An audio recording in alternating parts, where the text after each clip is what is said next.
Hoje, voltamos a Istambul no final de 1998 para desvendar um acidente silencioso e assustador.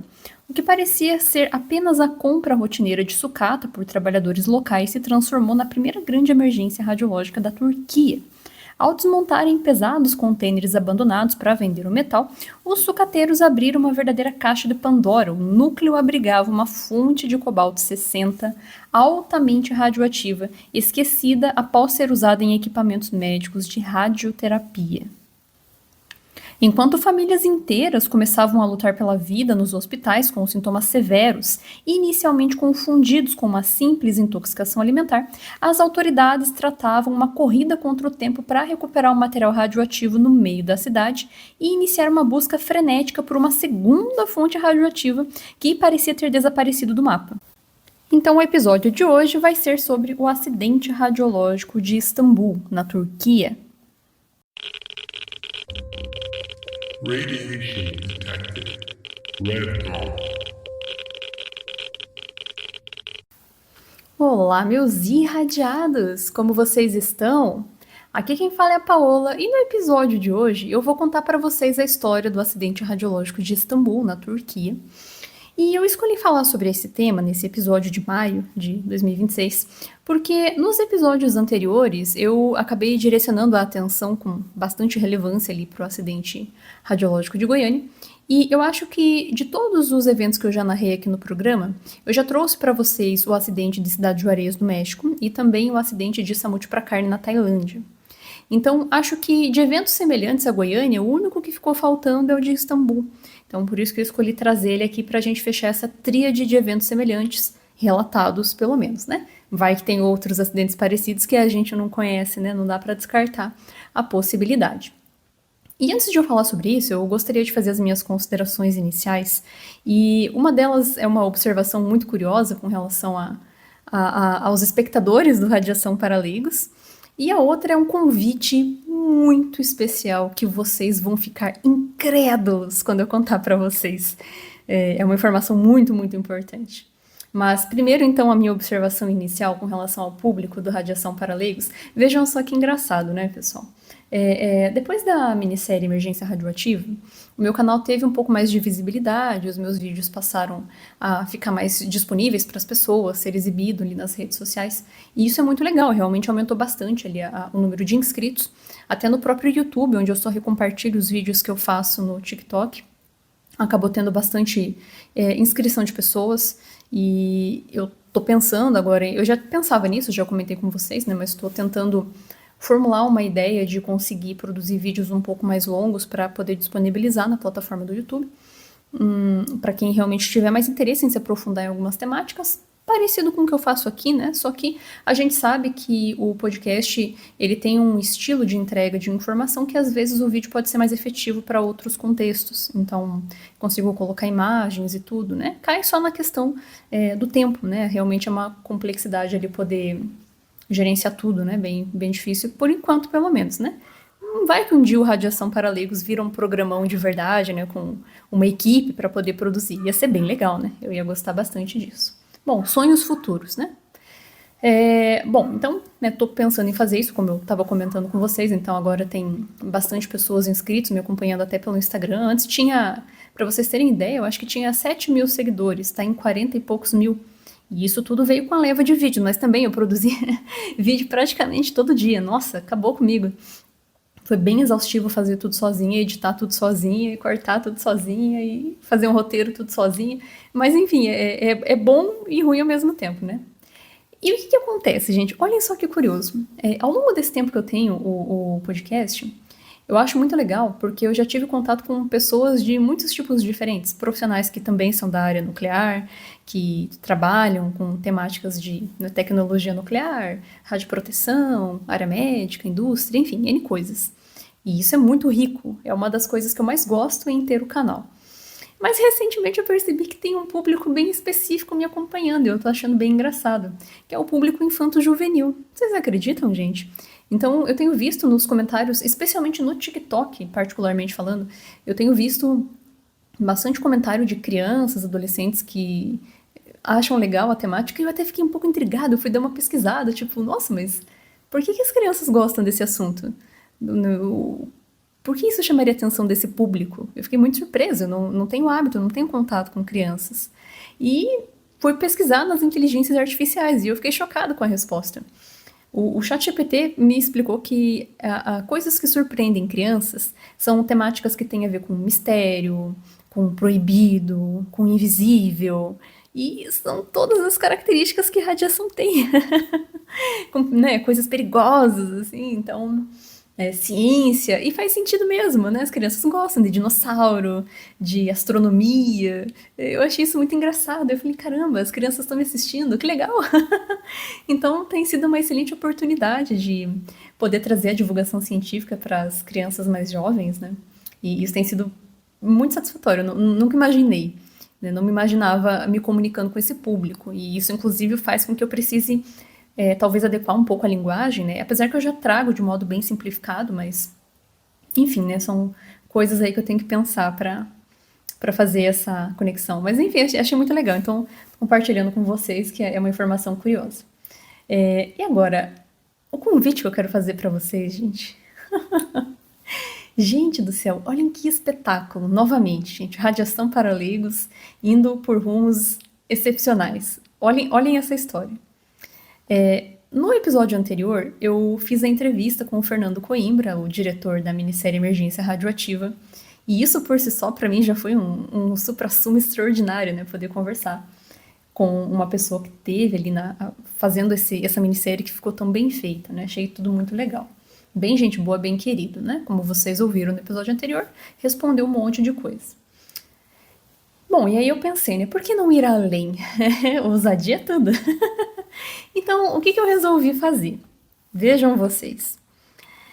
Bom, desde que eu fui para a usina de Angara em 2024, em dezembro de 2024, eu fiz contato com profissionais que são da área nuclear, e isso inclui uma professora chamada Inayá, né, doutora Inayá, e ela tem um grupo de WhatsApp que se chama Fórum de Discussão Nuclear.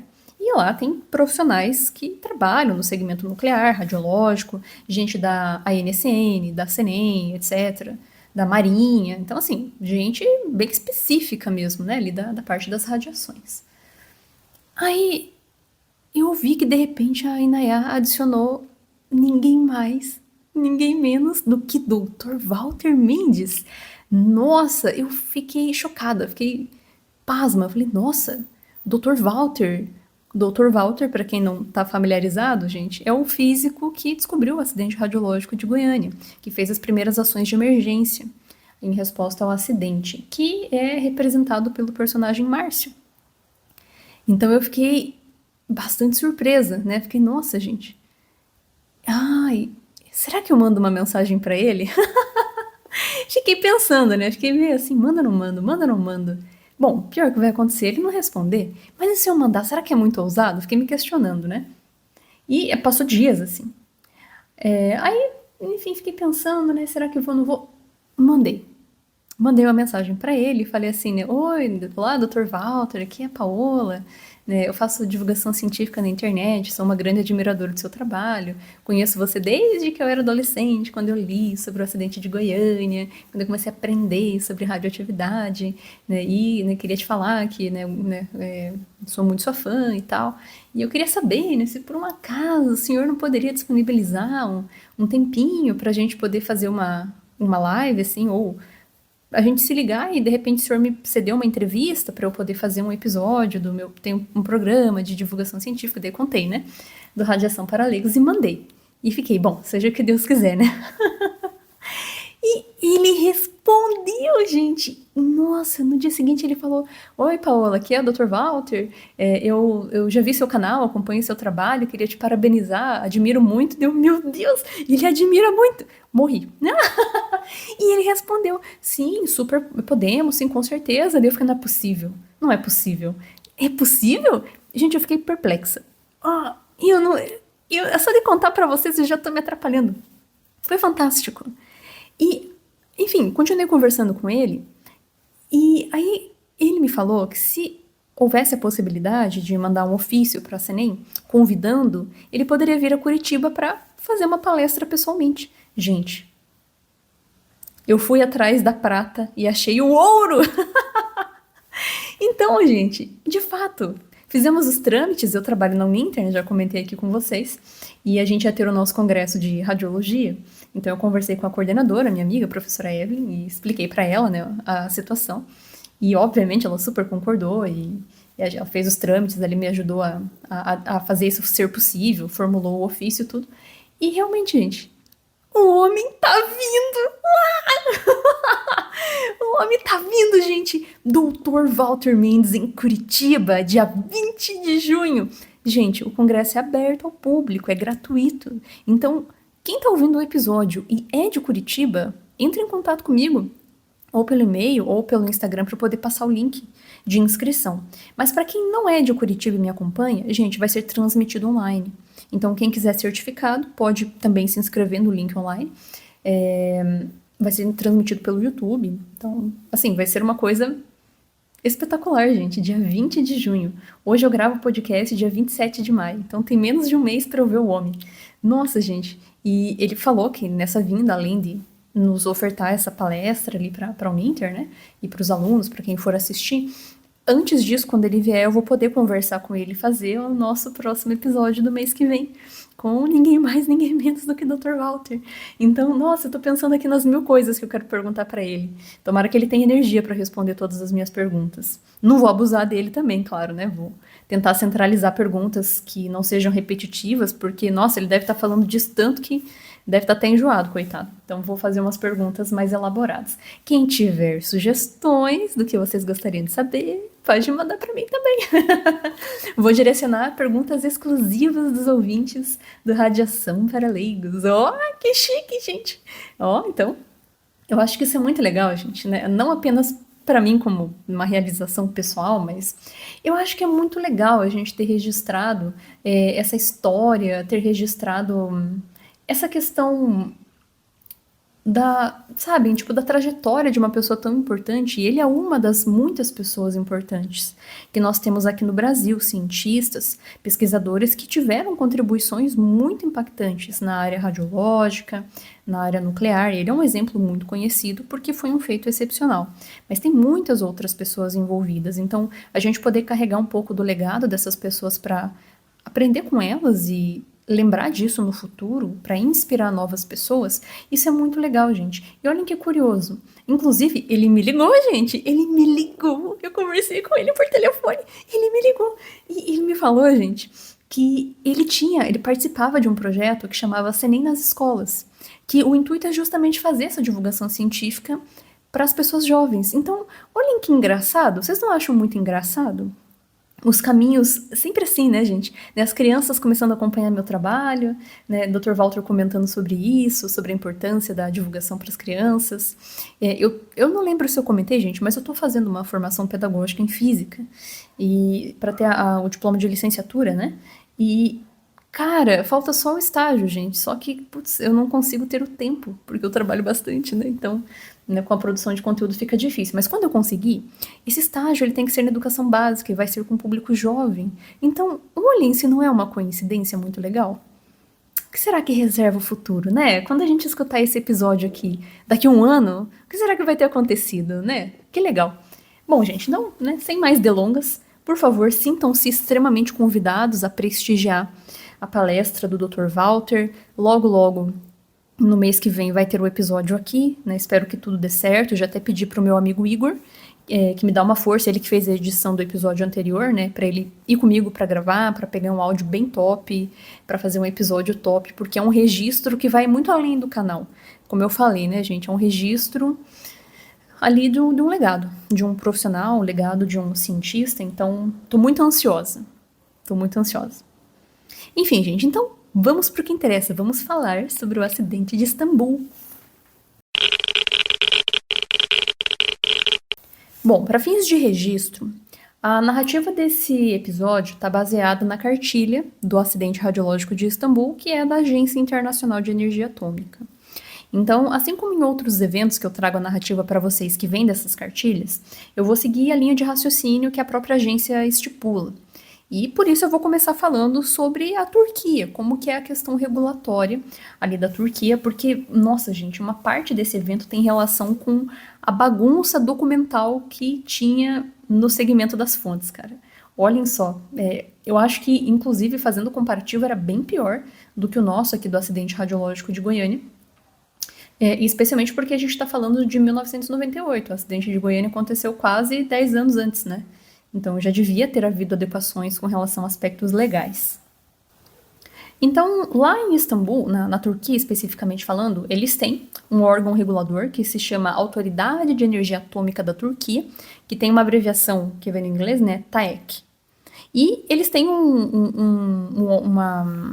um departamento, por assim dizer, que é o chamado de Departamento de Saúde e Segurança das Radiações, que é justamente o órgão responsável por fazer regulamentação e controle de atividades que envolvem fontes radioativas no país.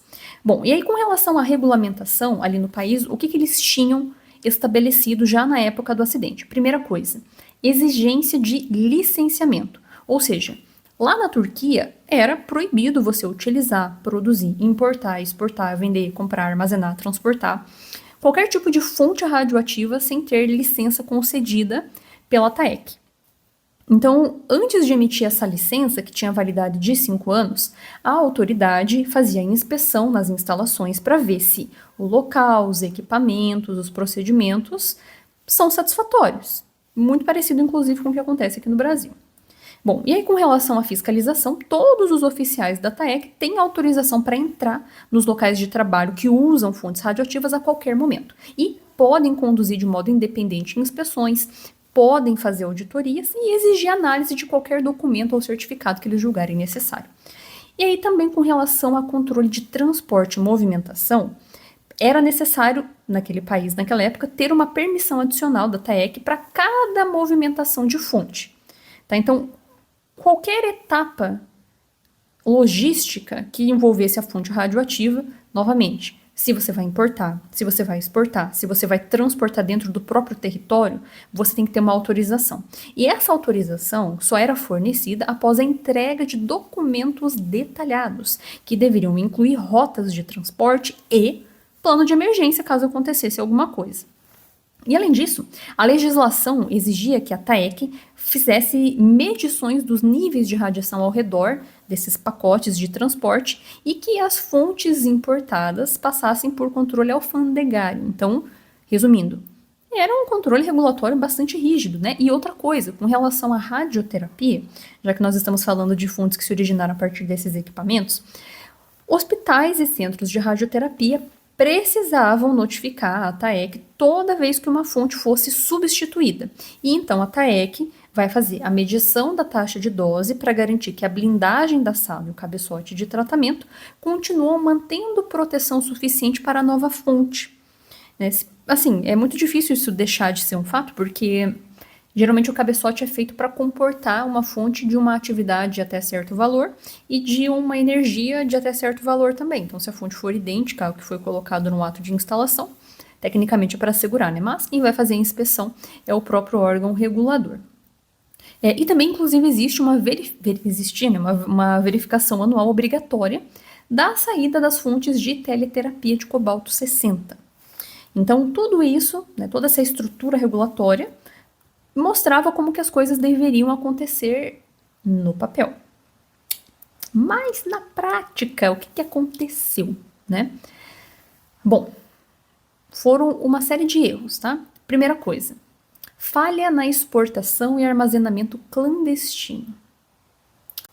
A empresa que fazia essa exportação e importação de fontes lá na Turquia, ela teve autorização da TAEK em maio de 1994 para reexportar para os Estados Unidos 3 pacotes com fontes usadas de cobalto 60. Só que o envio nunca aconteceu. A empresa que era responsável por fazer essa devolução das fontes para o fabricante, que era os Estados Unidos, simplesmente reteve os pacotes num galpão e armazenou eles de modo irregular entre 1993 e 1998 e simplesmente não notificaram a TAEK. E aí vocês podem estar se perguntando, tá, mas por que ele estava armazenando essas fontes? O que acontece? Existe, gente, um conceito da Agência Internacional de Energia Atômica que a gente chama do berço ao túmulo. O que é isso? Toda fonte radioativa que é fabricada, ela tem um percurso logístico, né? Então, ela vai ser fabricada, vai ser vendida, vai ser exportada, ou importada no caso, vai ser instalada, vai ser usada, vai ser acompanhada, vai ser descomissionada. E aí você tem que dar o destino final. Você não pode jogar uma fonte fora, né? Senão vira fonte órfã. Então, qual que é o destino final de uma fonte que já foi utilizada, já decaiu a níveis que não são adequados para o uso, para a finalidade que se destina, mas ainda é bastante radioativo. Essas fontes, elas são retiradas dos equipamentos que eram utilizados e são colocados dentro de uma blindagem especial para armazenamento de fonte. Então, uma blindagem tripla. Depois eu vou narrar aqui para vocês como que era. Mas então é um revestimento bem sólido, digamos assim. É tecnicamente para ser inviolável, mas a gente já viu que esse tecnicamente inviolável nunca dá certo, né? Então, essa empresa que era responsável por fazer esse recolhimento das fontes exauridas e a devolutiva para o fabricante, para poder fazer o grave, né, o túmulo, né, enviar essa fonte novamente para quem fabricou e deixar o armazenamento, portanto, corretamente direcionado ao fabricante, simplesmente não aconteceu. Não se sabe por quê. Não devolveram para os Estados Unidos e deixou lá. Tinha autorização, mas não executaram. E o que acontece? Então, eles deixaram essa fonte armazenada dentro de um galpão, um armazém, né? E ali ficou. E aí, quando esse armazém começou a ficar sem espaço, eles removeram esses invólucros com as fontes para um imóvel vazio vizinho. E a fachada desse novo local era composto basicamente por portas de metal destrancadas e sem vidros. Então, os contêineres ficavam claramente visíveis a partir da rua. Quem passava ali conseguia ver. Então, o material ficou ali abandonado por mais de 9 meses, sem qualquer tipo de supervisão ou segurança efetiva. E aí, o que acontece, né? A empresa não mantinha registros abrangentes das fontes. Então, você não tinha, por exemplo, o número de série. Isso para um rastreamento é crucial, e não tinha. E eles também não tinham procedimentos para poder fazer auditoria dos registros e verificar a localização dos materiais radioativos de tempos em tempos, como era preconizado pela lei. Então, foi uma negligência que contribuiu para o acidente acontecer. E claro que também tem a questão da TEC não ter notado, não ter exigido o documento. Cadê o documento do fabricante que vocês devolveram e tudo mais? Então, enfim, tem uma série de erros que a gente vai acompanhar aqui na narrativa. Mas então percebam que realmente a teoria no papel é muito linda, né? Mas na prática o que aconteceu foi um erro ali de gerenciamento com relação ao armazenamento das fontes. Mas mais adiante vocês vão entendendo a narrativa por completo, aqui é só para fazer essa síntese inicial.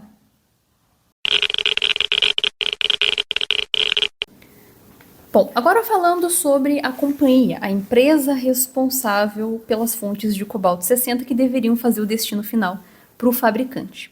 Bom, então essa empresa ela era de propriedade de um único indivíduo e tinha sede em Ankara. Não sei se é Ankara ou Ankara, mas acho que é Ankara, na cidade lá da Turquia, né? E contava com cerca de 20 funcionários. E o foco dessa empresa era justamente o fornecimento e manutenção de equipamentos de diagnóstico e radioterapia para centros médicos em toda a Turquia.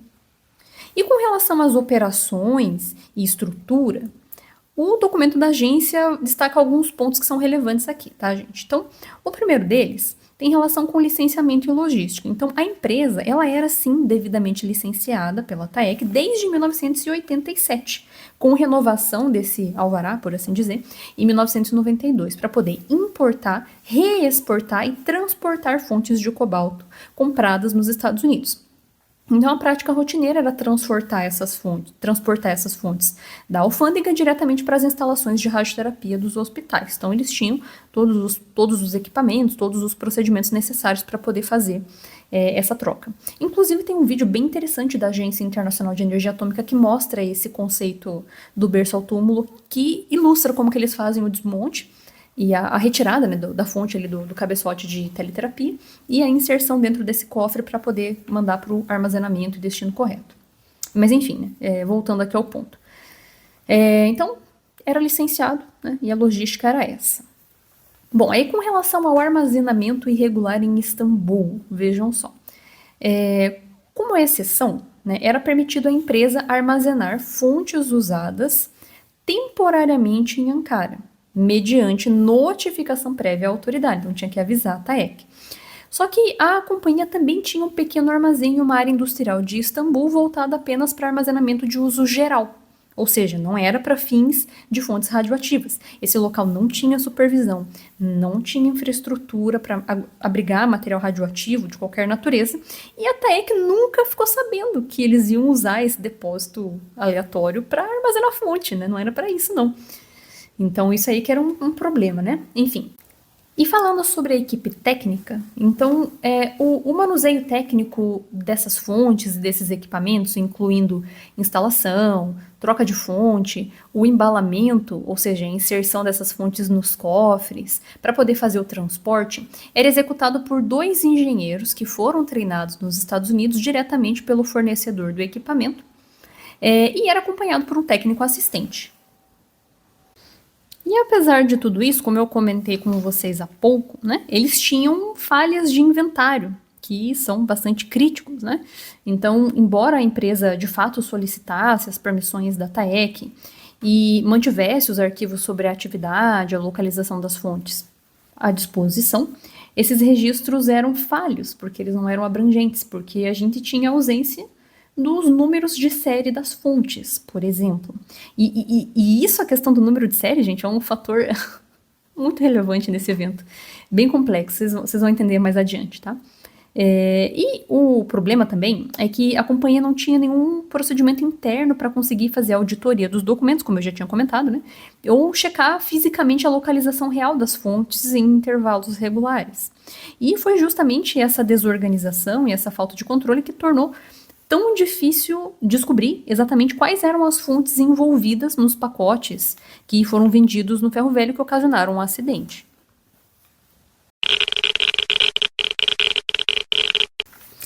E com relação às fontes armazenadas, pessoal, vejam só, a empresa em questão, que eu fiz a narrativa para vocês há pouco, ela trabalhava com manutenção de equipamentos de diagnóstico e terapia. Bom, como a gente está falando de aplicação de radiações na medicina, pensando em fonte radioativa, terapêutico a gente tem ali radioterapia, né? E para radioterapia do estilo teleterapia, que é o tratamento com feixe externo, nessa época a gente já não tinha mais césio. Então essa empresa lidava principalmente ali com fontes de cobalto 60, que são fontes que quando elas estão novas, ou seja, em 100% da sua atividade radioativa, elas são muito intensas, muito ativas. Uma faixa ali de emissão de atividade, cerca de 5.000 quirris. Eu sei que isso é um pouco impalpável quando a gente pensa nessa unidade, porque é difícil correlacionar com alguma coisa que a gente consiga imaginar e quantificar mais adequadamente, né? Mas acreditem em mim, gente, é uma atividade letal, é bastante intensa. E pode parecer um pouco estranho, né? Nossa, mas vai tratar a pessoa com um negócio perigoso desse? Mas é isso mesmo, gente. A gente precisa que essas fontes tenham atividade bastante intensa para produzir bastante radiação para que a finalidade para qual essa fonte se destina seja concretizada. Então, para ter essa finalidade de efeito biológico controlado da radioterapia, precisa mesmo ter uma atividade bastante intensa. E o cobalto, gente, ele, ao contrário do césio, né, que é aquele pó formato de cloreto, que dispersa, gruda, contamina, o cobalto ele não é assim, ele é metálico. E ele tem um formato de granulado, uns granulos bem pequenininhos, bem parecido com o que aconteceu lá no acidente de Cidade Juarez, a fonte era igual. Então é como se fosse um granuladinho que fica dentro de uma cápsula metálica, então ele não fica solto, ele fica encapsulado, uma cápsula padrão internacional da agência, né? Bom, e essas fontes do acidente de Istambul, né, vocês vão entender por que eu falo fontes, né? Mas como eu comentei, eram 3 fontes que estavam armazenadas. Eu não sei se eu comentei, na verdade, mas se eu não comentei, agora eu tô comentando, né? Eram 3 fontes que estavam armazenadas no depósito de modo irregular.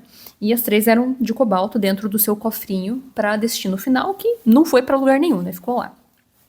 Essas fontes, gente, então elas já eram decaídas. Não totalmente, claro, vejam só, mas elas já eram o que a gente chama de fontes exauridas, fontes enfraquecidas, gastas, ou seja, elas já não eram mais úteis para os tratamentos de radioterapia, já não tinham eficiência para promover um bom tratamento que garantisse um efeito biológico adequado para tratar, podia gerar inclusive efeitos biológicos não desejados. por perda da eficiência. Mas isso não significa que deixou de ser radioativo. Se fosse assim, não precisava de todo esse controle, né? Era só jogar fora normal, como um metal comum. E não é isso, né? Então a atividade ela só não é intensa o suficiente para fins práticos, mas ela ainda é muito ativa, muito perigosa, bastante intensa. Então exige muito, muito cuidado. Então, para fins de comparação, então, ao longo do tempo, ali de 1993 e 1999, a atividade estimada dessas fontes variava entre 88 Curie a 636 Curie. Isso ainda é muito, não é 5.000, mas é bastante. Isso machuca, isso causa lesão, causa efeito biológico severo, né? Bastante radiação ainda assim. E uma radiação bastante energética. A radiação do cobalto tem uma energia de 1,2 megaelectrovolts, se eu não me engano. É o dobro da energia do césio, que é 0,6, né? Então é muito intenso, gente. Eu sei que talvez esteja confuso, né? Megaelectrovolts, Curie, becqueréis, né? Tem um vídeo sobre isso no Radiação para Leigos, em que eu explico cada unidade, com qual grandeza que se correlaciona, mas eu acho que, né, merece um episódio à parte aqui do programa. Vou produzir um para vocês aqui que são ouvintes. Bom, mas voltando às fontes aqui então, tá, pessoal? Então, a fonte em si era isso, né? Era a fontezinha de cobalto. Mas vocês lembram que eu comentei que elas estavam armazenadas dentro de um cofre que tinha um invólucro triplo, por assim dizer. Então, essa fonte era como se fosse 3 estruturas que garantiam a integridade da fonte no seu interior para preservar esse armazenamento e impedir que essa fonte saísse, que ela fosse dispersa, que pudesse se perder de alguma maneira, alguém pudesse encontrar e tocar. Então, gente, esse invólucro, ele tinha uma parte interna, que a gente chama de container de troca, que é a blindagem primária mesmo, feito com chumbo, e ela é projetada para se conectar diretamente com o cabeçote de radioterapia. Porque todo esse processo de troca, a gente está falando de fontes muito intensas, não é feito manualmente. Até mas não com a pessoa perto. É tudo feito de modo meio robótico, meio à distância, justamente para não expor ninguém. Então, esse cofre tem como se fosse uma gavetinha que encaixa no equipamento de radioterapia para que essa troca e esse armazenamento, né, a fonte possa ser removida e ser colocada dentro dessa blindagem especial. E cabem até 2 fontes ao mesmo tempo dentro de cada uma dessas peças, né, durante o processo de substituição. E nesse caso, essa estrutura interna, caso os parafusos corretos fossem soltos, essa gaveta inteirinha podia ser removida de dentro do container. Então, soltava bem fácil, se você desparafusasse corretamente. Bom, a gente está levando em conta que são pessoas que desmontaram esse negócio, né? Vocês vão ver isso mais adiante, então eles acertaram os parafusos para conseguir soltar essa gavetinha. Olhem que coisa, né? Mas enfim, então só explicando mais ou menos como que é a estruturação desse container interno. E aí, gente, esse container, ele tinha depois que a fonte era trocada, né, ele tinha uma cobertura de aço e era parafusado ali e alguns selinhos de arame. E essa estrutura era colocada dentro de um caixote de madeira para poder dar um pouco de estabilidade. E aí, por fim, a gente tinha uma capa externa de metal. Então, toda essa estrutura, esse engradado de madeira, esse pallet, era colocado dentro de uma caixa externa de metal, que era um pacote de transporte classificado como tipo B, né? Então essa é a categorização lá da agência para transporte. E inclusive, gente, uma coisa que é importante, né, pontuar é que havia sinalização, tá? Tinha a simbologia do trifólio, né, o símbolo internacional da radiação, mas infelizmente as pessoas não sabiam o que significava. Olharam, viram, mas não identificaram que aquilo significava radiação, perigo, risco. E não foi o único evento radiológico que a gente sabe que isso acontece, né? Tanto que em 2007 teve uma mudança na simbologia da indicativo de radiação ionizante, ainda usam o trifólio, mas tem um complemento com aquele triângulo vermelho, que tem uma caveira e uma pessoa correndo, né? Uma padronização da ISO, para poder ficar um pouco mais intuitivo. Porque realmente, né, gente, o símbolo da radiação por si só parece uma florzinha, né? Não remete imediatamente a perigo. Inclusive, eu já até comentei a história do símbolo num vídeo na internet esses dias, que ele foi originado no laboratório, eu não lembro agora se é do Los Alamos, mas eu acho que não foi esse, Oak Ridge. Um deles, pessoal, eu já não lembro agora qual é, mas que foi desenvolvido pela equipe de química que manipulava os materiais e não era para ser uma identificação universal, era para ser uma identificação interna. Então eram pessoas que eram ensinadas que aquele símbolo significava o que significava. E de fato, né, se ninguém te explicar que aquilo representa a radiação, realmente não parece, né, não é intuitivo. Mas enfim, isso também merece aí um episódio à parte para vocês. Bom, agora que nós já vimos as informações preliminares, a gente pode ir para a cronologia do evento, entender o que aconteceu. Bom, e tudo começou então em dezembro de 1993, quando a empresa em questão fez o acondicionamento das 3 fontes usadas de cobalto-60 para enviá-las novamente aos Estados Unidos, país de origem dessas fontes, fabricante das fontes, né? E eram fontes, portanto, que estavam sim exauridas, mas ainda bastante ativas, só não o suficiente para a finalidade para a qual elas foram criadas. Então, elas tinham que ser devolvidas ali para o seu fabricante. As fontes não estavam soltas, avulsas, elas estavam dentro de um sistema de proteção que eu descrevi para vocês, então estava dentro daquele cofre de transporte, que estava dentro de um encapsulamento de madeira, que estava dentro de uma estrutura de metal, devidamente sinalizado bonitinho, né? Então, tinha uma estrutura robusta. E a empresa em questão tinha já solicitado, né, e recebeu a permissão da ATAEC para poder fazer a exportação dessas fontes, portanto, em maio de 1994 e devolver elas lá para os Estados Unidos. Então, elas estavam ali armazenadas de modo temporário para poder ser devolvidas aos Estados Unidos. Porém, o envio nunca aconteceu. E a empresa simplesmente não falou para a ATAEC, não comunicou a ninguém. Eles reteram os pacotes num local chamado Ankara, né? Bom, e 4 anos depois, já em fevereiro de 1998, 2 desses pacotes, nesses invólucros metálicos, né, foram transferidos para um galpão em Istambul e, posteriormente, deixados num imóvel vizinho, que estava vazio porque esse galpão começou a ficar muito cheio. E esse local onde esses pacotes foram acondicionados era completamente vulnerável, como eu havia comentado com vocês previamente. Então, a fachada tinha portas de metal com vidros que não existiam, né? Qualquer pessoa conseguia entrar, a porta não tinha tranca, era visível esses pacotes lá da rua, e lá ficaram abandonados e sem supervisão por mais de 9 meses. Até que no dia 9 de novembro, o imóvel foi vendido. E os novos donos precisavam esvaziar esse imóvel. Então, no dia 8 de dezembro, ignorando completamente os selos de alerta que tinham naqueles pacotes, eles simplesmente venderam como se fosse uma sucata metálica por meros $30 para 2 irmãos sucateiros da região.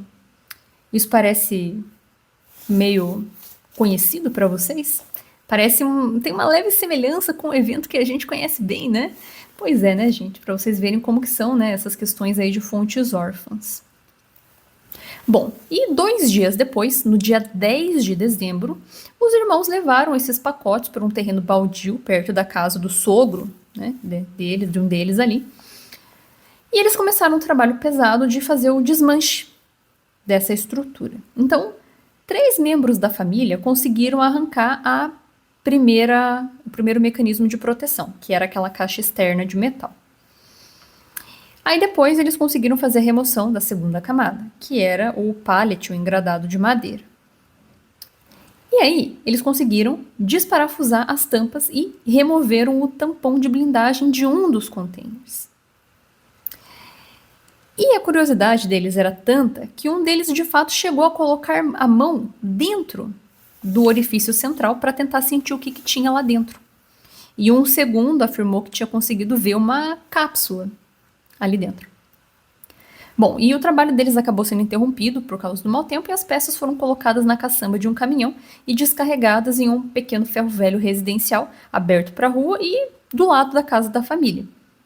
E nesse momento, ninguém percebeu que no meio dessa sucata, no meio dessas estruturas, tinha uma fonte radioativa. Não associaram as coisas. E na manhã de domingo, 13 de dezembro, por volta das 9 da manhã, é que de fato começou o acidente. Porque eles retornaram a fazer o desmanche e agora eles começaram a tentar desmanchar o cofre, a parte interna onde de fato a fonte estava. Então, eles tiraram tampas, tiraram os plugs de proteção, mas eles não conseguiram soltar os parafusos que prendiam uma parte rígida ali daquela estrutura. Então o que eles resolveram começar a fazer? Pegar um maçarico e uma escavadeira mecânica e começaram a descascar a blindagem de aço externa dos containers para tentar tirar o chumbo que estava dentro, porque era o chumbo que garante a blindagem desse cofre, né? E durante esse processo, como era algo agressivo e muito bruto, os containers simplesmente rolaram pelo chão. E é nesse momento que a cápsula radioativa simplesmente desprendeu e caiu na terra do ferro velho. Isso, gente, levou cerca de um dia inteiro, praticamente. Eles só foram parar de fazer esse desmanche por volta das 4:30 da tarde, tá? E várias pessoas da família estavam ao redor desse evento, testemunhando esse desmanche e olhando o que estava acontecendo, por curiosidade. Então, a partir do momento que a cápsula desprende do cofre, perde-se a blindagem, gente, começa a exposição à radiação. Bom, e no exato momento em que eles estavam encerrando os trabalhos, já no final dessa tarde, então, os efeitos da radiação começaram a se manifestar. Porque, como eu comentei com vocês, gente, era bastante ativo, né? Então, o alcance dessa radiação, por ser bastante energética, né, para as pessoas que estavam ali ao redor, ela chegava, assim. E era uma distribuição não uniforme, né?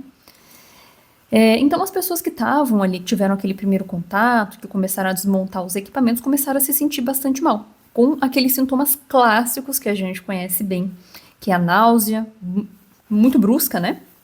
Que acaba evoluindo rapidamente para os vômitos incontroláveis, dor de cabeça, diarreia. Então, em pouquíssimo tempo, os parentes e os curiosos que estavam assistindo àquela operação também começaram a apresentar os mesmos sintomas. E como o pessoal começou a ficar meio desesperado, eles buscaram ajuda em uma clínica médica local.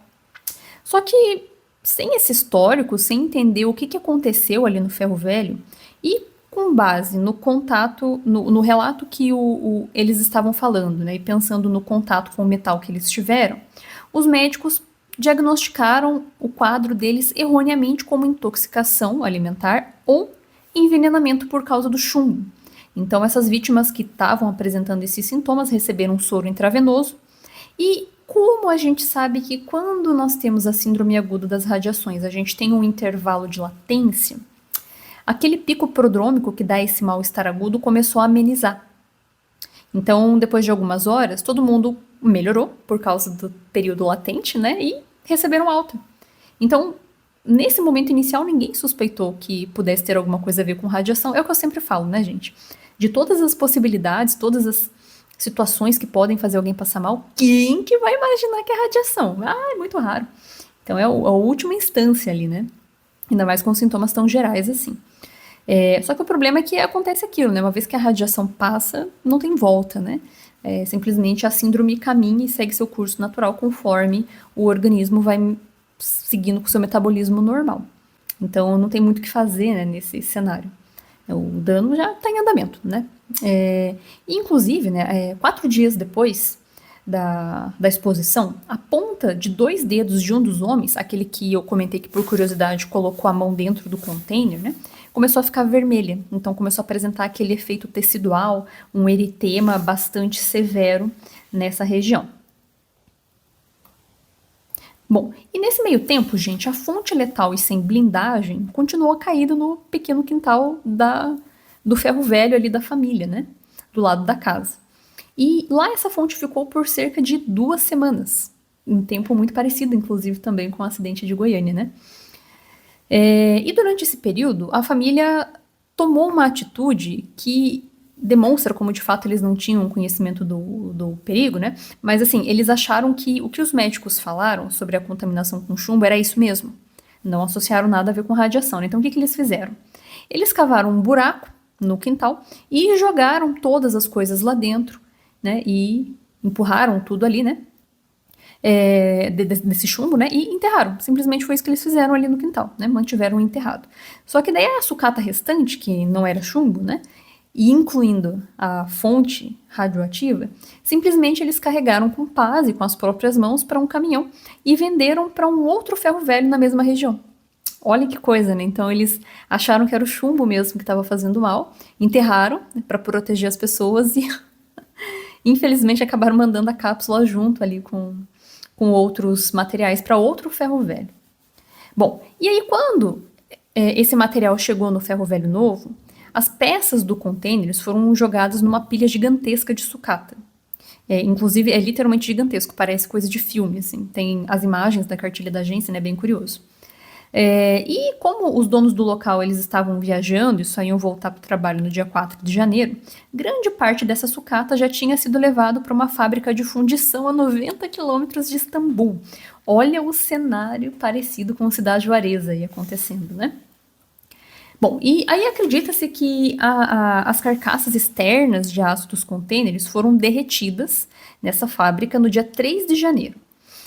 E por um detalhe de muita sorte, que não aconteceu Cidade Juarez, né? Um desastre logístico pior.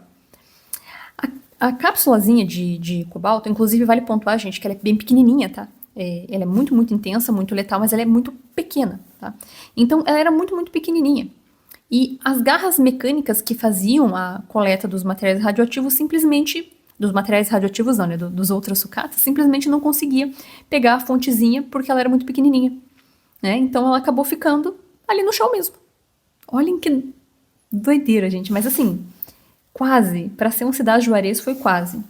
Inclusive aqui, né, ao longo da narrativa, não sei se vocês perceberam, mas a fonte de cobalto ela não foi violada em nenhum momento, tá? Ela foi removida da blindagem, ficou exposta, mas o invólucro metálico de aço inoxidável, que faz a contenção do cobalto em si, isso foi preservado. Então, a fonte só foi removida da blindagem e não da selagem. Então, não houve contaminação. Poderia ter havido se essa cápsulazinha tivesse sido fundida com os demais metais.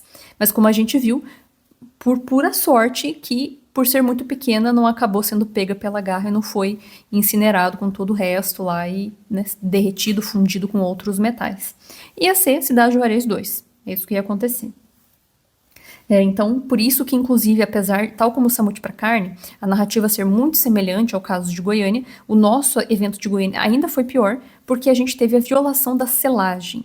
Então, o conteúdo no interior foi propagado e causou contaminação.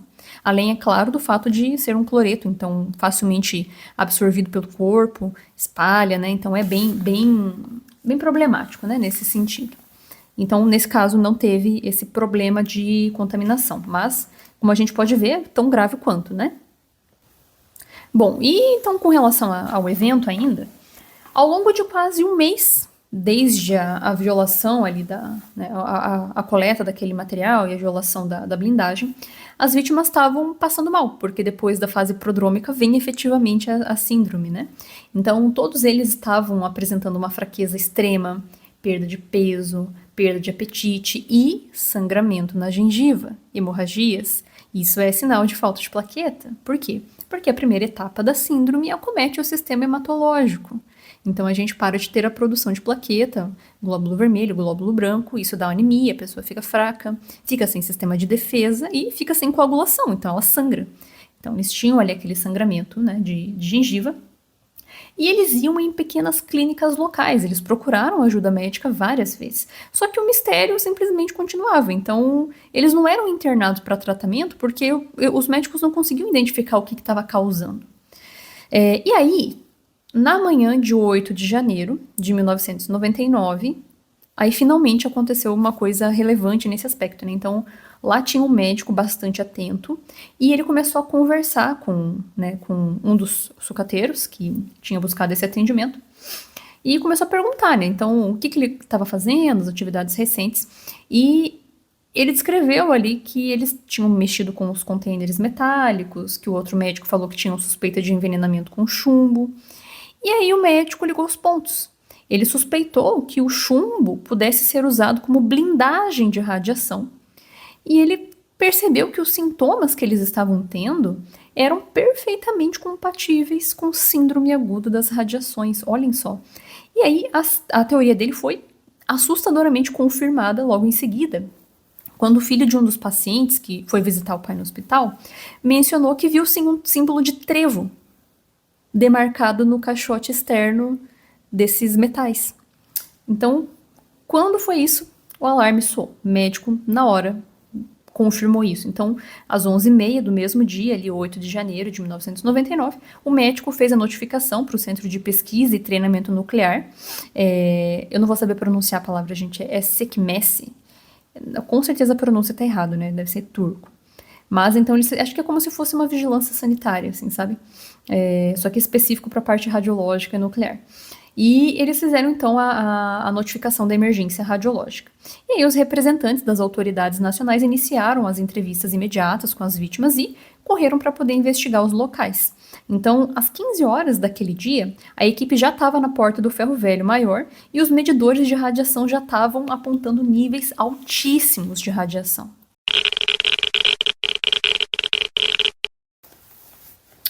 Bom, uma vez que o alerta foi dado, a gente parte para as ações de emergência. Como gerenciar um acidente desse? Bom, como eu comentei, gente, acho que depois de Goiânia, nada vai ter a mesma magnitude, vai ter o mesmo tipo de contexto, então acho que tudo é remediável, né? Claro que não quer dizer que não sejam eventos que não tenham vítimas, né? São graves também. Mas igual Goiânia, nunca mais. Assim espero, pelo menos. Bom, então, uma vez que o alarme soou e eles foram até o local, né, o primeiro ferro velho, né, ou ferro velho maior, né, melhor dizendo, e chegaram lá com os detectores de radiação, de fato, né, então níveis muito altos de radiação, e imediatamente eles evacuaram o local, então, né, fizeram a remoção, e às 4h30 da tarde, toda a área já estava isolada pela polícia e pelas autoridades. E a partir desse momento, então, começou uma operação de guerra para recuperar essa cápsula letal. E, claro, todos os profissionais envolvidos receberam dosímetros para poder monitorar a radiação em tempo real, já que a gente está falando de uma fonte de cobalto-60, né? Bom, e logo no início, as autoridades avistaram no chão uma peça cilíndrica, que era a gaveta de um dos containers. E eles achavam que, como cada container cabe 2 fontes, eles acharam então que, portanto, teria 2 fontes radioativas para serem recuperadas, e que cada uma ia estar dentro daquela gavetinha. Então a estratégia foi recuperar essa gaveta e, portanto, né, recuperar a fonte, porque achavam que estava tudo junto. Então eles montaram um recipiente, um invólucro de emergência revestido com tijolos de chumbo na caçamba de um caminhão, para tentar proteger o operador, né, a pessoa que estava dirigindo ali. E aí eles pediram ajuda, né, para 3 operadores que estavam por ali, né, para poder ter a garra mecânica do próprio ferro velho para tirar, né, os entulhos ali da frente e tentar pegar essa cápsulazinha. Então, para não errar, os operadores treinaram os movimentos usando um pedaço de cano de sucata de um tamanho parecido, porque novamente é bem pequeno, né? E aí, com tudo pronto, os caminhões foram dando ré para dentro da área de risco e a garra mecânica conseguiu pegar a gaveta na primeira tentativa e colocou essa gavetinha, que deveria ter a fonte dentro, né, dentro do container blindado. Então, perfeito, nossa, tipo, a galera ficou muito feliz, né, nossa, não, se a fonte tá na gaveta, a gente pensou a gaveta de primeira e já botou na blindagem, fechou, acidente, né, concluído aí com sucesso, né, ações de emergência concluídas com sucesso. Só que o que eles perceberam? Que, infelizmente, a fonte não estava ali na gavetinha, porque eles fizeram uma nova medição e o nível de radiação no ferro velho continuava muito alto. Então, quando eles foram medir o container, não tinha nível nenhum, porque a gaveta estava vazia, não tinha nada radioativo. Então, isso significava que a verdadeira fonte radioativa estava caída mais ao fundo, escondida numa montanha de sucata em algum lugar ali do ferro velho. Então, eles até tentaram tirar a sucata metálica que estava por cima, porque era uma pilha, literalmente, né, um montão de sucata. Só que daí, o problema é que a própria sucata já era uma blindagem. Estava blindando um pouco a fonte. Então, o nível de radiação ambiental subia ainda mais. E aí não tinha como fazer as medidas de emergência com as pessoas. Então, eles resolveram suspender naquele dia para tentar pensar em como recuperar aquela fonte. Porque do jeito que eles estavam fazendo não ia dar. Bom, então, no dia seguinte, eles pensaram numa outra estratégia. Então, eles viram que não ia dar para poder, não ia ter como utilizar a garra mecânica, não ia ter como utilizar nenhum tipo de dispositivo robotizado.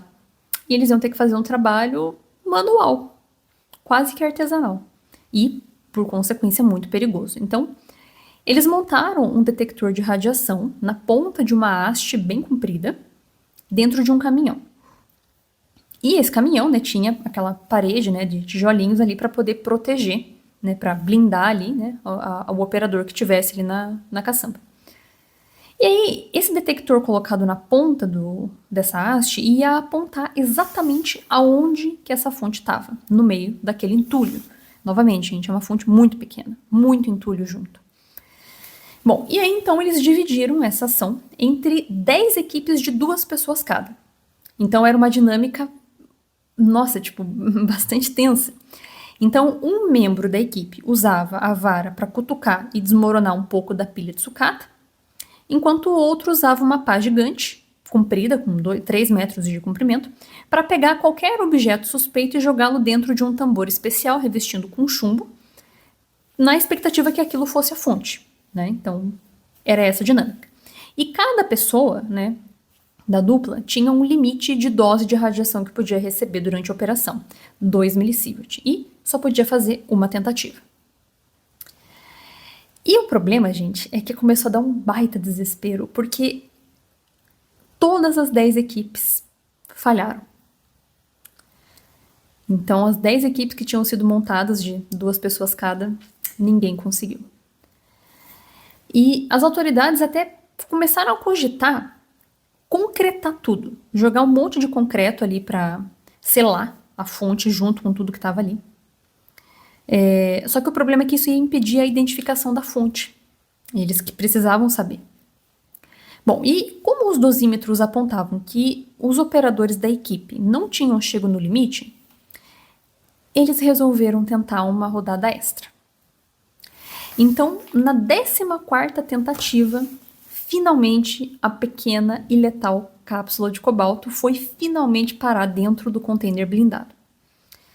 E apesar de toda a brutalidade no desmanche dos invólucros das blindagens, como eu comentei, então, usaram maçarico, usaram escavadeira, um monte de sucata em cima, queda para lá e para cá, a cápsula estava intacta. Então não teve vazamento, não teve contaminação e finalmente a operação terminou com um sucesso técnico e os profissionais recebendo uma dose abaixo do que era previsto ali para eles, né?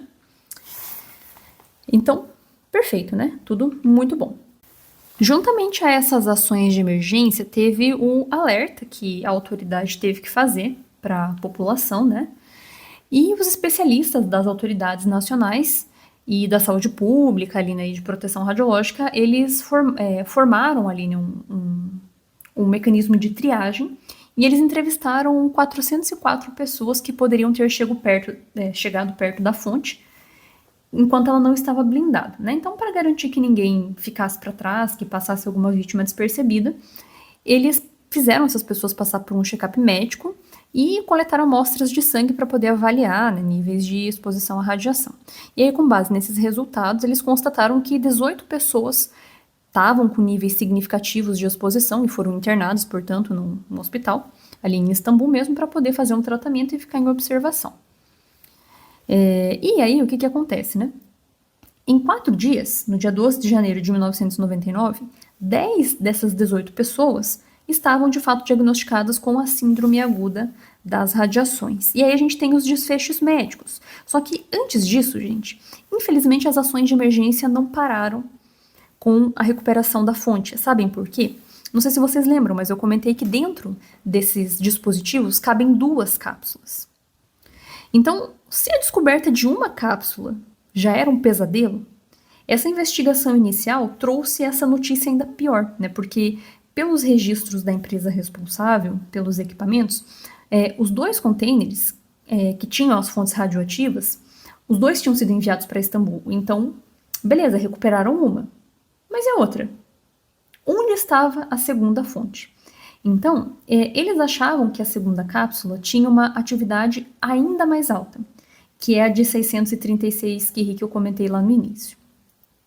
Então, se essa fonte tivesse de fato perdida, tivesse saído dessas blindagens enquanto eles fizeram o desmanche, pensando numa cidade grande como Istambul, simplesmente ia ser um desastre, ia expor muita gente e ia ser uma exposição muito letal.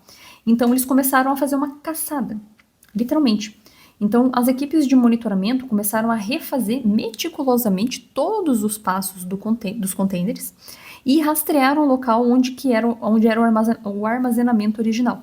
Né? Então, viram a casa da família, viram o primeiro terreno de ferro velho, né? Foram no segundo ferro velho.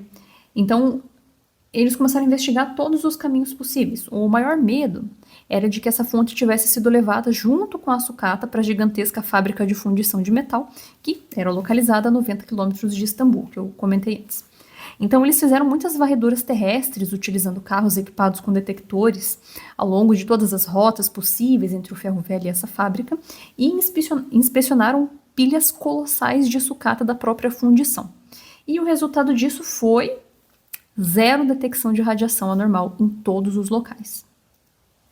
Bom, e o fracasso em encontrar essa segunda fonte perdida, possível fonte perdida, e, até o momento, a ausência de pessoas na cidade que tivessem apresentado algum sintoma, que se alguém tivesse encontrado, com certeza ia ter gente no hospital com síndrome aguda das radiações. Inevitavelmente isso ia acontecer.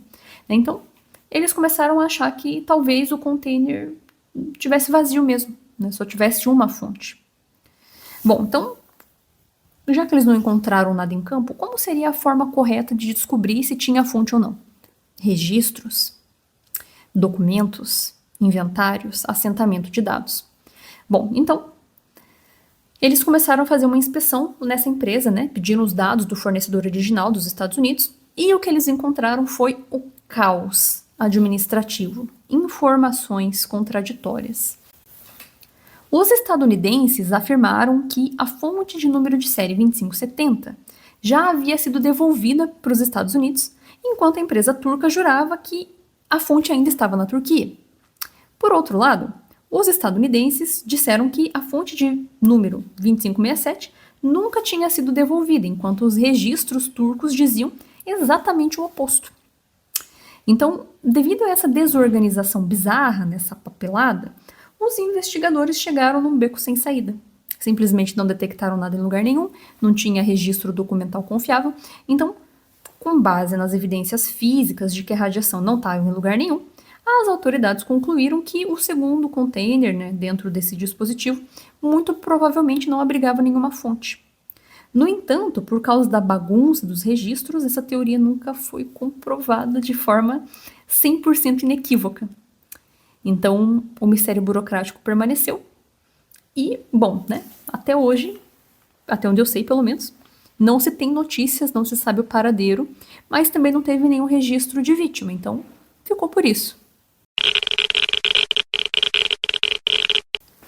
Bom, e depois dessa situação bem complicada, por assim dizer, eles resolveram fazer algumas mudanças com relação a essa questão regulatória dentro da Turquia. Bom, então a primeira coisa que aconteceu foi que as autoridades regulatórias da Turquia realizaram uma varredura em todos os 46 centros de radioterapia existentes no país. E eles revisaram minuciosamente as condições de licença, compararam com os detalhes de cada fonte de cobalto, com o inventário da TAEC e reforçaram com todos os responsáveis as regras exatas para o descarte e exportação do material já utilizado. Outra coisa também foi que, para garantir que nenhuma outra fonte apresentasse problema, eles checaram, de modo geral, as saídas de radiação em todos os equipamentos de teleterapia no país, utilizando dosímetros, e fizeram uma alteração na legislação de segurança. Eles revisaram e proibiram terminantemente o armazenamento provisório de fontes em locais que não são aprovados. Então, a partir daquele momento, as fontes usadas elas deveriam permanecer guardadas em depósito que seja rigorosamente aprovado pela TEC, que é o órgão regulador, dentro da própria instalação médica. Então, não tem depósito intermediário. É dentro da própria clínica até o momento de exportar. Se acontecesse qualquer situação excepcional, por exemplo, o hospital fechou, beleza, então a fonte vai direto para um centro de tratamento de resíduo do próprio governo. Então, não tem, uma empresa intermediária justamente para não acontecer isso. E tolerância com atraso? Zero. As empresas que solicitassem permissão para exportar fonte passavam a ser obrigadas a informar a data exata de embarque. Então, a exportação tinha que acontecer impreterivelmente em até 15 dias após a solicitação.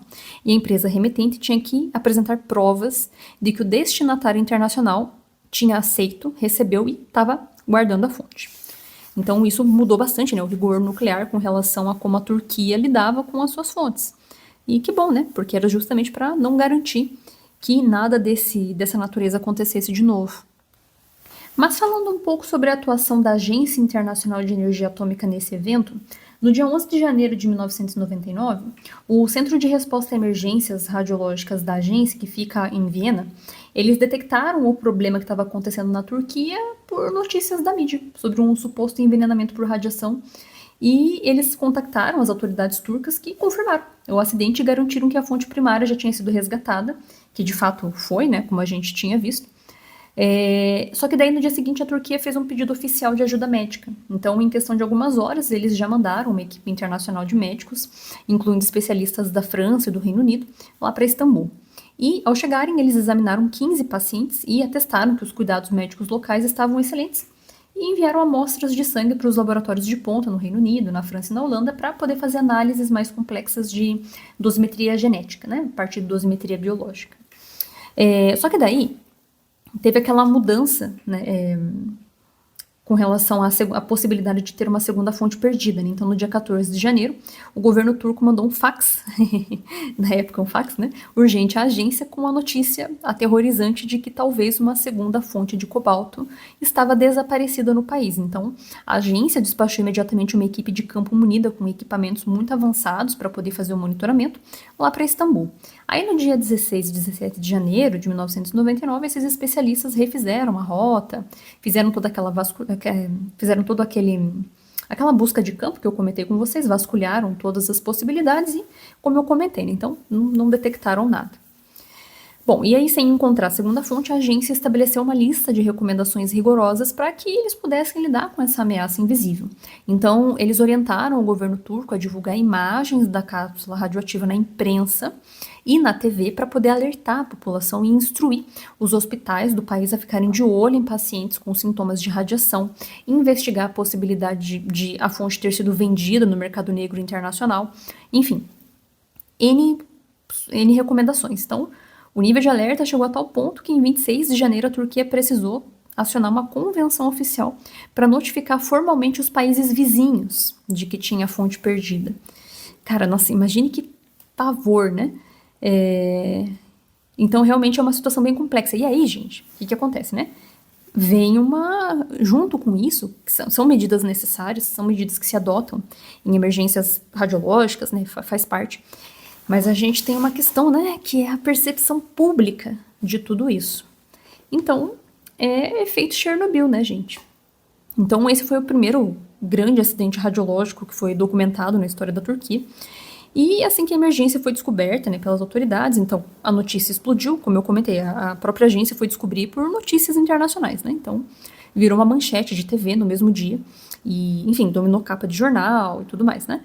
E a cobertura de imprensa durou ali muitos dias e gerou muita ansiedade na população, porque, como a gente sabe, né, gente, coisas que a gente vem falando ao longo do programa, sempre trago aqui para vocês que radiação é um risco invisível, então existe esse temor, não tem como não ter, né? E os hospitais e as autoridades da agência ali foram inundados de ligação de pessoas que estavam desesperadas, temendo pela saúde, achando que estavam em risco. E a confusão foi tamanha que a mídia e o público inicialmente compararam o incidente a Chernobyl. É clássico, né? Sempre existe essa comparação. Então, superestimando de forma bastante significativa a escala dos eventos no acidente local. Então, não tem nem como comparar, gente. Eu não sei qual escala Innes que tá o acidente, depois eu dou uma olhadinha aqui. Quando eu for pro próximo bloco, eu pesquiso aqui e já comento com vocês. Mas óbvio que não tem nem como comparar, né, gente? Mas assim, garanto pra vocês que deve ser nível 3, talvez 4. Porque acidente radiológico único com categorização relevante é a Goiânia. Pelo menos nível alto, né? Porque tá a categoria 5. De 5 pra cima, gente, só nuclear. Então, acho que isso vai ser 3 ou 4. Bom, e uma coisa que é muito comum em qualquer acidente radiológico é o impacto psicossocial, né? Principalmente para as vítimas. Então, esse impacto psicológico foi muito alto ali para uma família específica que foi mais acometida, né? O pesadelo duplo, a família dos sucateiros, né? Porque eles já estavam tendo que lidar ali com a vida dos parentes que estavam internados e eles tiveram ali bastante ansiedade, né, com relação a isso, e principalmente a questão de isolamento social. Então as pessoas tinham muito receio que houvesse contaminação, que houvesse uma propagação, alguma coisa que pudesse trazer risco, tal como foi em Goiânia, né? Só que em Goiânia, de fato, havia contaminação, então ainda era um pouco mais justificável o receio, né? Na época, pelo menos. Então, são características muito clássicas de acidentes radiológicos. Bom, então, enquanto a população ali exigia saber quem que eram os culpados, as autoridades resolveram combater o pânico com uma política de total transparência. Então, os jornalistas tiveram liberdade total para entrevistar os especialistas em proteção radiológica. O governo fornecia atualizações regulares sobre tudo que estava sendo feito para proteger as pessoas, o meio ambiente. E quando a imprensa finalmente noticiou que a cápsula letal havia sido recuperada do ferro velho, o medo do público começou a dissipar. Então, isso também é uma recomendação da agência, e inclusive isso veio depois do acidente de Goiânia, ter uma comitiva própria para fazer o contato com a imprensa e política de transparência. Mesmo eventos de pequena magnitude, em que talvez a informação seja mais prejudicial do que a não informação, no sentido de incitar pânico, porque as pessoas não têm noção da dimensão, ainda assim é muito recomendado que haja essa transparência, uma política que todos os países devem adotar, justamente para não ter essa desconfiança com relação à autoridade, né? Então isso é bastante importante. Antes do desastre, a preocupação da população com radiação estava limitada a usinas nucleares, teste com armamento, centro de pesquisa. Então, esse acidente que aconteceu em ambiente urbano mudou um pouco essa percepção, e isso meio de forma definitiva, porque existe essa questão, né, de materiais radioativos que são utilizados em contexto civil, em contexto urbano, que podem causar esse tipo de dano. Então, por isso que é muito importante a questão de fiscalização e tudo mais, né? Mas isso é categórico, né? Qualquer lugar em que a gente tem ocorrência de evento radiológico, isso fica muito evidente, fica bastante marcado ali para essa população.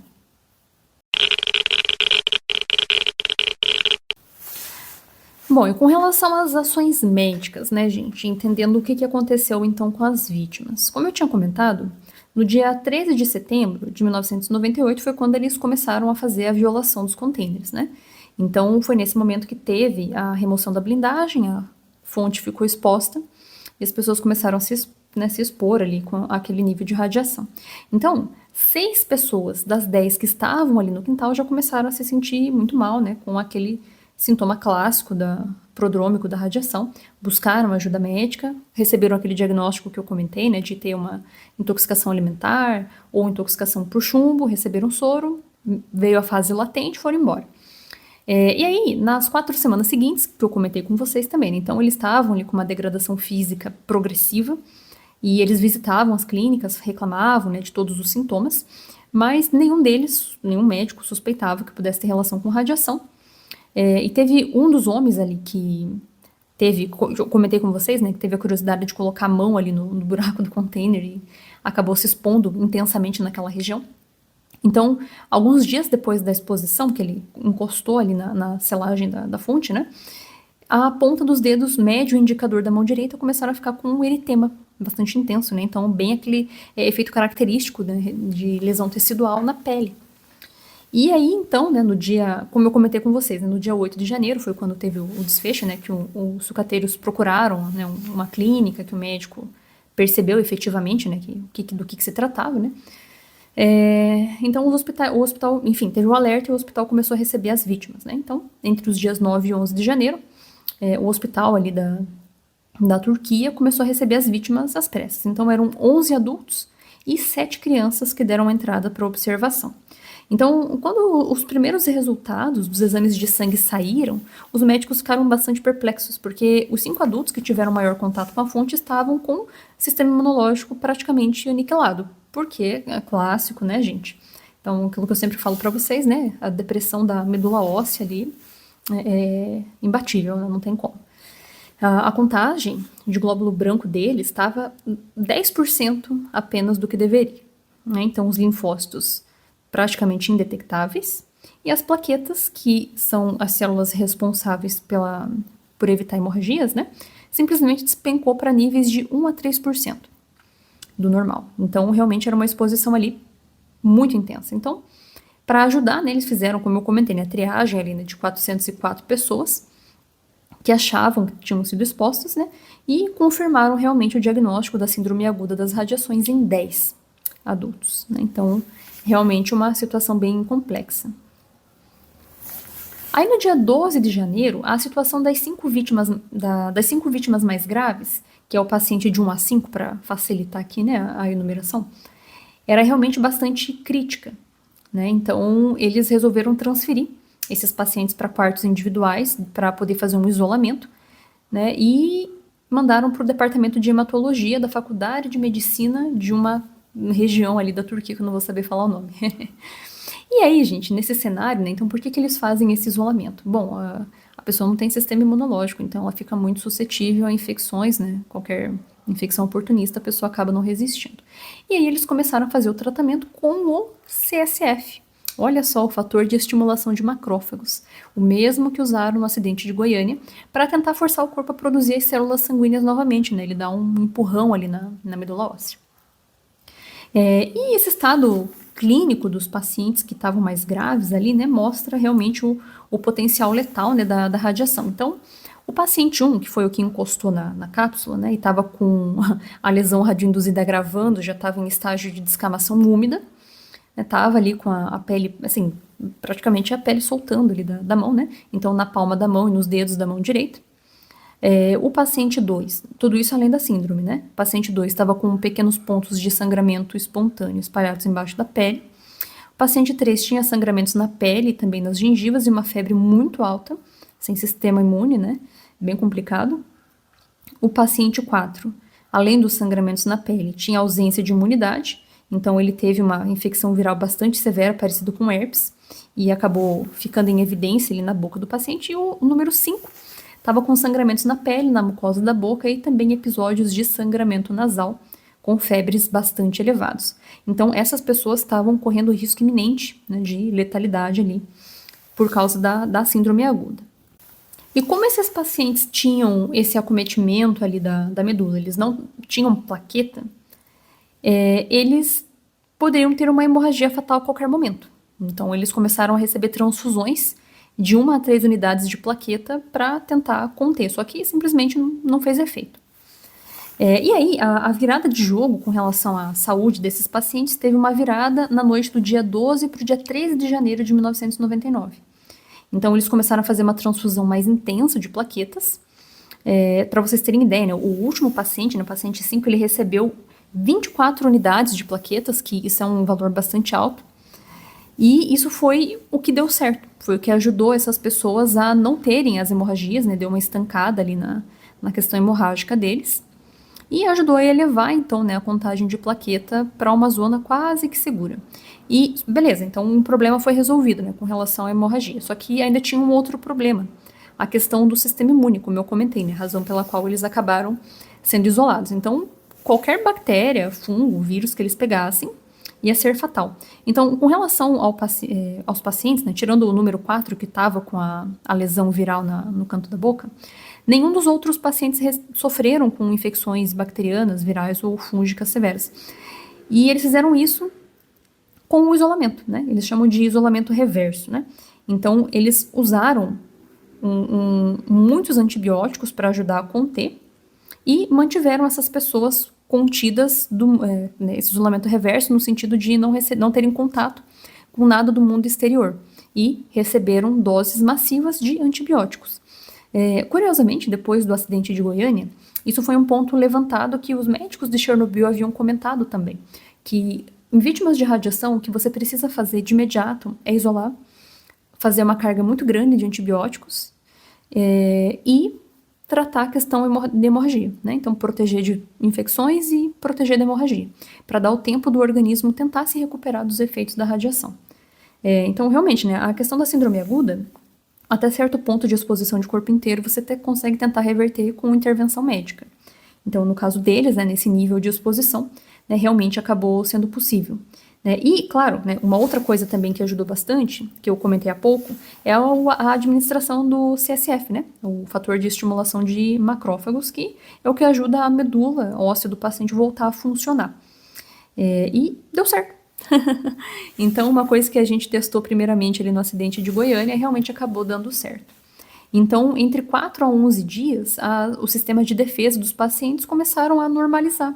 Isso foi bem rápido, mas claro, porque isso tudo porque não chegou a níveis acima de 8 grays, né, 10 grays, senão realmente acaba sendo irreversível, mesmo com atendimento médico. E, inclusive, falando a respeito de dosimetria, né, eles fizeram uma força-tarefa para conseguir fazer a dosimetria desses pacientes. Então, para poder estimar a dose exata, não dava só para usar os exames clínicos de sangue, eles tinham que fazer a dosimetria efetiva. Então, eles coletaram o sangue das 10 vítimas diagnosticadas com síndrome aguda e mandaram, né, primeiro para análise local ali do centro nuclear turco mesmo. E aí eles cruzaram fronteiras para laboratórios de excelência mundial, que era a França e o Reino Unido e a Holanda. E esses laboratórios, eles focaram em ler os estragos deixados pela radiação diretamente no DNA dos linfócitos das vítimas, usando 3 técnicas genéticas diferentes. Então, as primeiras análises observaram as aberrações cromossômicas, ou seja, contagem de cromossomos mesmo, para ver quantos tinham alteração, e formação ali de estruturas que são sinalizadores, né, de exposição à radiação. E eles constataram que as 5 vítimas que desmontaram o equipamento, que são as vítimas de 1 a 5 que eu trouxe para vocês, tinham recebido uma dose de corpo inteiro estimadas entre 2 e 3 grays. Aí tem um 6º paciente que recebeu uma dose de 2 e os outros que estavam internados tinham uma dose mais baixa. Mas ainda era preocupante ali entre 0,5 a 1 gray, que já desencadeia a síndrome. Então percebam, né, que nesse nível, como eu comentei há pouco, né, então com atendimento médico dá para reverter e foi o que aconteceu, né? Só que o problema é que o que acontece, né? Olha que curioso, né? Um ponto cego com relação à investigação. O sangue dessas pessoas começou a ser coletado na 2ª semana de janeiro de 1999, ou seja, quase um mês depois da exposição brutal. E os pesquisadores daquela época, eles sabiam de um detalhe muito curioso com relação à biologia celular. As células danificadas com cromossomos que têm uma marcação específica, com a marcação específica, eles são células instáveis. Então, elas não conseguem se dividir e morrem com o passar dos dias. Ou seja, as pistas biológicas da radiação vão sumindo do sangue. Então, talvez a dose pudesse ser maior. Então, para poder contornar esse apagamento das evidências, os cientistas europeus usaram uma técnica que eles chamam de FISH. Eu não vou saber explicar isso para vocês, tá, gente? É uma técnica relacionada ao aspecto de biologia e tudo mais, né? Mas que permite detectar alteração genética que eles chamam de translocação. Que essas são estáveis e elas não desaparecem com o tempo, ao contrário das outras pistas. E o resultado dessa técnica indicou que a dose recebida das 5 vítimas mais graves, era 20% maior do que as estimativas dos exames anteriores. Então, no fim das contas, né, essa junção dessas técnicas conseguiu confirmar qual era o grau de exposição. Então, levando em conta a demora na coleta do sangue e a agressividade da exposição, cravou-se que as vítimas mais expostas receberam doses massivas em torno de 3 grays. Então, isso explicou, de fato, a devastação dos glóbulos brancos, das plaquetas, dos glóbulos vermelhos, né? E também explica por que eles não morreram com a intervenção médica, né? Então, essa é a parte positiva. Bom, e por fim, as lições aprendidas com esse evento, né?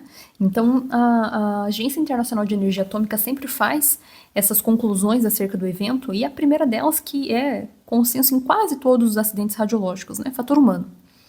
Tá? Então, realmente, né, para entender como que uma fonte dessa foi parar no meio de um monte de gente que não conhecia do que se tratava, né, a raiz do problema foi puramente negligência. Sempre, gente, negligência corporativa, né. Então, essas fontes estavam armazenadas num local que não era autorizado, sem notificação do órgão regulador, com um sistema de segurança pífio, simplesmente incompatível com o grau de risco daquele material. Né? E, então, nesse caso, né, o alerta levantado, né, que o armazenamento prolongado de fontes fora de uso em local inadequado é uma bomba relógio. Né? E também a questão de registro, né, gente? Olha quanto documento ali, né? A investigação virou um pesadelo burocrático, simplesmente porque era extremamente difícil confirmar qual fonte estava dentro de qual embalagem, para onde que foi, se não foi, né? Então, segurança de material radioativo exige muito mais do que um galpão fechado ou um ambiente inadequado, né? Então tem que ter um controle físico e um controle documental, né, para que você consiga ter rastreabilidade se for necessário. E a questão também, né, com relação a outro ponto, tem a ver tanto com o design da estruturação ali, né, de armazenamento, quanto com o símbolo, né?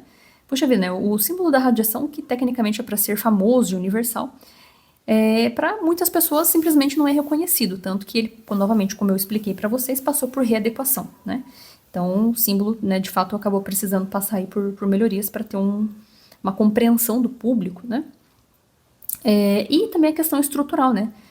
Entra aquela dúvida, tal como no acidente de Goiânia. Como que as pessoas comuns, usando maçarico e ferramentas do dia a dia, conseguiram desmontar um container projetado para transporte internacional de material altamente perigoso, né? É de se questionar, né? O design desses pacotes precisava, né, passar por uma adequação ali, né, com relação à defesa em profundidade. Isso é clássico de proteção radiológica, a gente fala muito nisso. Bom, e também a questão do ponto cego das autoridades, né, com relação a esse evento, né, no sentido de que, quando a crise aconteceu, a Turquia tinha planos de emergência para desastres em grande escala, como queda de lixo radioativo, alguma coisa relacionada a fronteiras, acidente em reator nuclear, mas não tinha nenhum protocolo para lidar com acidente urbano, né, acidente radiológico clássico, localizado no meio de área residencial. Então, isso expôs uma vulnerabilidade também na questão de indústria de reciclagem, porque ferro velho não tem detector. Gente, isso aí é lição aprendida de todos e nunca muda, assim, a grosso modo, tá? Igual no Brasil. A gente tem as lições aprendidas também aqui do Goiânia, que são bem semelhantes. Mas ferro velho, gente, detector de radiação é caro. Vai ser muito difícil. Eu acho que tem muitos ferros velhos que são irregulares também. Então, você não consegue, infelizmente, implementar essa questão de monitoração em ferro velho. Você monitora na siderúrgica, que é para quando você já recolhe o material, né, metálico, a sucata, e que você vai fazer o destino para fundir e reciclar. Aí, beleza, tem detector na entrada. Mas no ferro velho, gente, inclusive, isso é o projeto de iniciação científica que eu estou fazendo com os alunos da Uninter. Né? Eu, a professora Evelyn, a professora Camila, estamos desenvolvendo temáticas associadas justamente por essa questão aí. Porque passa ano, vem ano, vai ano, as lições aprendidas ficam só no papel. Bom, enfim, né? Então isso aí também é uma questão ali, né? Que realmente, né? É necessário a gente ter medidas de ação com relação a ferro velho, né? E tudo mais, porque poderia ter um desfecho parecido com Cidade Juarez. E também a questão, né, do pânico, né? O pânico gerado na população também mostra ali questões de comunicação, né? Então, sem entender a diferença de um acidente radiológico e um acidente nuclear, simplesmente tanto a mídia quanto o público vão comparar o evento com Chernobyl e vai gerar pânico. Isso é também categórico, gente. Qualquer acidente radiológico, né? Bom, e em contrapartida, né, uma lição positiva, né, que é com relação aos avanços da medicina que proporcionaram a cura dessas pessoas que em décadas anteriores seria impossível.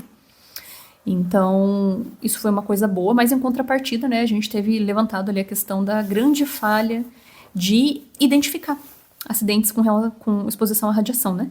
Então, os médicos, assim, eles podem até saber, mas não são treinados para reconhecer sintomas de síndrome aguda da radiação. Porque vômito e náusea severa pode ser qualquer coisa. Então, como que você vai imaginar, né? Então, é importante que a comunidade médica tenha treinamento para reconhecer sinal precoce, né? Enfim, é uma questão, é complexo, né, gente? Porque a gente sabe também que medicina vai por nível de exclusão, né? E probabilidade. Qual que é a chance de uma virose? Muita, muito alta. Qual que é a chance de uma síndrome aguda das radiações? É muito raro. Então, cai a questão da anamnese, né? É muito importante fazer tudo bem documentado para coletar a história do paciente por completo, né? Então, isso aí é bastante interessante. Bom, e fazendo um paralelo aqui com Goiânia, para fins comparativos, né, a gente tem ali coisas em comum, né, entre esses eventos. Então, por exemplo, a origem da tragédia, né? Ambos os episódios eram fontes de altíssima atividade radioativa, eram fontes utilizadas em máquina de teleterapia, eram fontes que foram deixadas, abandonadas, negligenciadas em local não adequado. No caso de Goiânia, foi deixada na própria clínica, né, com fácil acesso. No caso de Istambul, né, um galpão destrancado. E isso após as empresas responsáveis não cumprirem os protocolos de notificação, exportação, enfim, contato com a autoridade nacional. A outra coisa é, né, a venda do material como sucata. Então a tragédia foi deflagrada por trabalhadores do próprio ferro velho, que eram pessoas leigas que destruíram os contêineres blindados em busca do valor comercial do chumbo e do aço. Então, sem ter a menor ideia do que eles estavam fazendo, nos dois casos.